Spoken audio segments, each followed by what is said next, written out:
for Oklahoma, this fine season that the Sooners are having. You've got some vets that have been here a long time. Callie Kemoha, Peyton Chamberlain, Lydia Martin, the last image there in her second season at Oklahoma. Boy, what a transfer edition she was a couple of years ago. The others, Missy, it's Kari Geisberger. She'll be a one-and-done Sooner, if you will, but what a great acquisition she was in the offseason. And unless we forget about Daly Ellison and a fifth-year Kelsey Carrington, who in a lot of ways the kind of the backbone of the organization Mansfield likes to refer to as. This run continues for the Sooners. It's now a 9-2 run right out of the chute. They are pretty sharp in a set that you had just alluded to a moment ago. It would behoove them to take this one early in this match.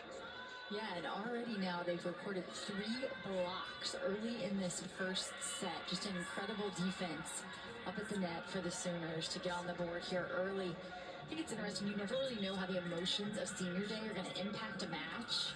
But I'll tell you what, congratulations to Mississippi State and their group of seniors who pulled one of the upsets of the day, had Mizzou on their home court and win that one in 4. So if you've been watching football or volleyball this weekend, it has been crazy and it continues to be so.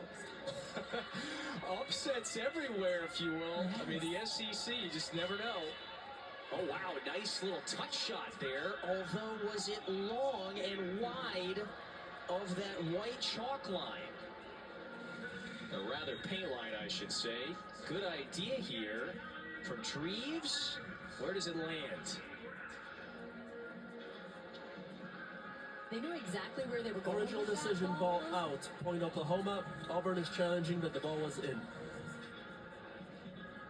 We talked about the triple block that Oklahoma puts up, and because of that, it opens up a whole lot of court. You'll notice that entire left side of the court is covered by Kemoha alone. No way she can cover the entire court, and so this is a really smart shot. The question is, did she get a piece of that line? She was going for the right area. I don't know if she's able to execute or not.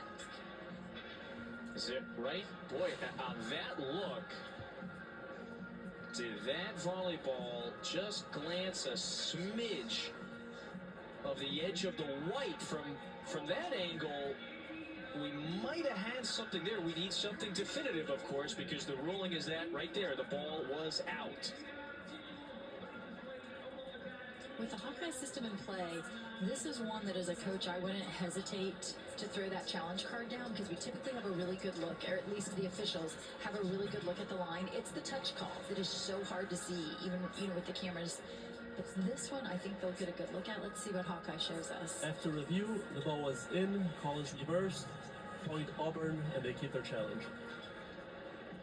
I mean, Missy, it is this look right here that you're referencing. That is exceptional to now implement in the game moving forward. This is the first year of the Hawkeye replay system at the SEC. Yeah, the line calls have just become incredibly accurate with the Hawkeye system. And so now the next step is obviously, just as things improve in terms of the technology they can use, it's the touch call that is still the one that as a coach you have to determine, is it worth it at this point in the match to use that challenge card on the touch calls that are still really difficult to see. It's a great point. Now back-to-back points there for Auburn, though Geisberger takes a little off that one herself and is rewarded with the point. Geisberger gets the high fives.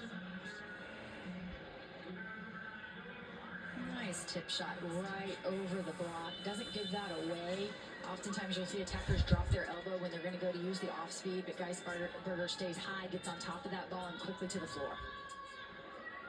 Auburn once again without Alexis DaCosta, one of the better liberos in the SEC. That one is hammered through. Bella Bell registers the kill. And Bell's showing us just how versatile she is as an attacker, because as we've mentioned, she started the season at the pin. They moved her to the middle, and knowing she was comfortable off one foot on the slide behind, but you see her on a quick attack in front as well. 60-year senior from outside Columbia, South Carolina, has had a very efficient SEC play. Martin taps it down.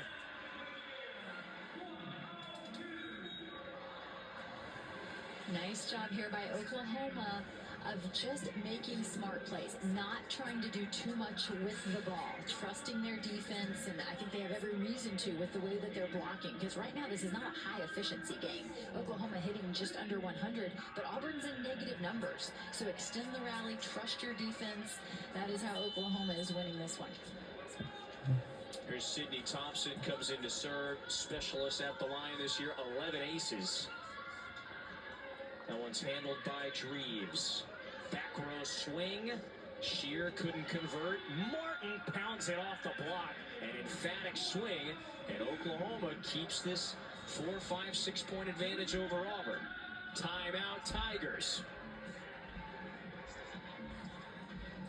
Kevin, the good news is attempts out of the middle for Oklahoma. That means the ball control is there to run that middle, which is what they were hoping for. And the even better news is a lot of those attempts are being converted into kills, as we've seen great offensive play from both Martin and KJ Burgess. And I think that's one of the things that can really set Oklahoma apart, is that they have two middles who I consider two-way middles. They don't just come on the floor to block, and they don't come just on the floor to swing, but they get it done both offensively and defensively in all 6 rotations. And so Oklahoma with the 5 point advantage. So let's take a moment to remind you that Texas is in action on Wednesday against Tennessee. So that match will first serve at 8 Eastern on the network. And so with Kentucky's win earlier today against Arkansas, Missy, Texas and Florida, they remain a game and a half behind the Wildcats. So basically, simply put, if Texas or Florida wants to at least share a piece of the SEC crown, they got to win their final 2 matches, and they would need Kentucky to lose at Mizzou. So the Wildcats have now claimed at least a share of their, counted up 1 to 8 straight SEC titles now. Yes, with the upset today, Mississippi State takes down Mizzou. Kentucky is the only team in the league now in control of their own destiny. And this is a team who this year, after 7 consecutive titles, or at least a share of the title, was picked to finish 3rd. And they are in the driver's seat. What a fantastic job by Kentucky, by Craig Skinner and that entire crew. They have battled players in and out of the lineup all season long. They played perhaps the hardest pre-conference schedule in the entire nation. And, you know, they took some bruises along the way, but wow, are they better for it. You know, we'll get back to live action in a moment here, but Bell gets blocked. They're not quite close yet to the dominance of Florida's run. We know that from a decade plus ago. That's standard. How do you, as a player in a system where you win 6, 7, 8 straight league championships, sure, you can get complacent. How does the standard remain so high when you're playing and winning at that level? You know, you think they could easily become complacent, but this year, I think it had to feel so fresh. And this one has to feel, I haven't talked to them about this, these are my words, but I feel like this one's got to feel pretty sweet. With the addition of Oklahoma and Texas to the league, and we came into this season saying, you know, Texas is a tier above, and then it's everyone else, and they're picked to finish 3rd. There's a couple players who have transferred from Kentucky to Texas that are on that Texas team. And for Kentucky to right now be in the driver's seat, I feel like that one has to feel extremely rewarding at this point. And there's still some volleyball ahead, but boy, they have every opportunity out in front of them. So congratulations to Kentucky Wildcats for sure. That is a vicious swing, by the way, from Lydia Martin. My goodness. So she's got several kills in this first set. Oklahoma looks like it's running away with this in the first set. And like we said, it is good news for Oklahoma when there are swings being taken out of the middle. And Peyton Chamberlain is one of my favorite setters to watch because she's absolutely fearless in the way that she plays the setting position, just flings it around, such strong hands, and is not afraid to force her middles. That's what I like about her. So that one falls wide of the line, so Auburn gets the point. Yeah, that Martin swing essentially uncontested at the net.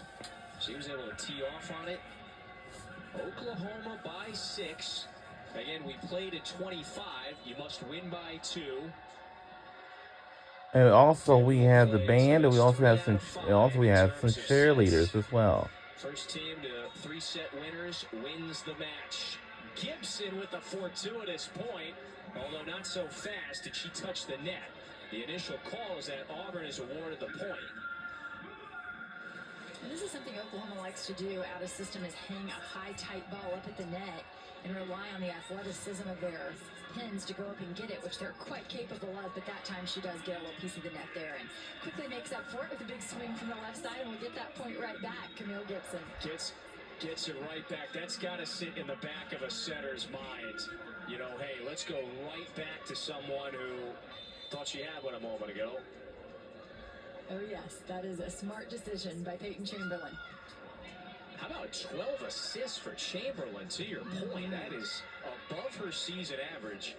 And once you're averaging more than 10, 11, 12 assists per set, that's elite. Touch at the net. Geisberger keeps it up. Opportunity for Oklahoma. To the middle. That's dug out. Nicely done by Dreves. Where does Chamberlain want to go? Gibson down the line, just wide. And so Auburn remains alive. Down 5. It needs a run here to tighten this first set up. And again, you see the dynamic play of Camille Gibson, and yet you see the error. And I know there's still some volleyball this year, but as I look ahead to next year, I think Oklahoma can be a team who is going to be so good in the future when they have more time to train Camille Gibson, who's a transfer to them, because Oklahoma is a team who I think could be scary from the left pin in all 6 rotations once they spend a little time training Camille Gibson. And you have a lot of teams with one really dynamic, high-flying left side. But in Camille Gibson and Alexis Shelton, Oklahoma is a team who's going to have someone at that left pin in all 6 rotations that is going to cause fear in some opponents. 3 kills for the redshirt freshman from Crossroads, Texas. Set point for the Sooners. Misconnection that time. Chamberlain to Geisberger. Auburn point. So Zimmerman was there to deny the 6'7" veteran. Zimmerman left alone there on the left side. And these pins are what I call interchangeable, and that you'll see there's rotations where Zimmerman will stay on the left side, and she's quite comfortable there and comes up with a solo block. Geisberger couldn't get it done once again. And so back-to-back for Auburn, staving off elimination, if you will, in this first set. Brett Crouch uses his second timeout. Oklahoma. Go ahead, Missy. Yeah, these quick timeouts, Kevin, it's just interesting to me. There is so much at stake here late in the season. These coaches do not want to give the opponent even an opportunity to create a little run. You know, we're in the red zone right now. You know, can they close the door in the red zone? Oklahoma wants to put this one to bed quickly and go up 1-0 at home. As we said, they're coming off of a couple matches here where they've lost 3-0. So they're trying to get back in the winning column and set the tone here early on their home court. And so they've got 15 kills in this first set. It's a solid number. Auburn has struggled with 9 attack errors and only 11 digs, so that's -6 compared to Oklahoma. The Sooners have dug out 6 more balls, and so in a lot of ways that partially tells the tale of this first set. Again, no Alexis DaCosta. That's the starting libero for Auburn.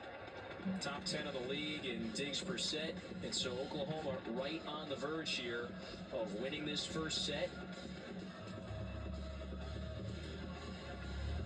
After getting swept in those back-to-back matches against Texas and A&M.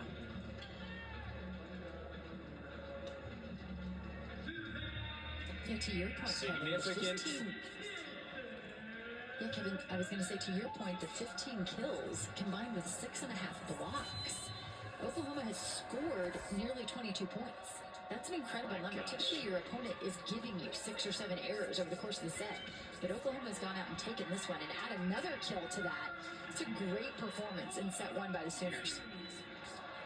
Geisberger finishes with 3 kills. So 4 different Sooners with 3 or more kills. The distribution was strong, the defense solid, It's a 25-20 set one win for Oklahoma, and a very important one for the Sooners.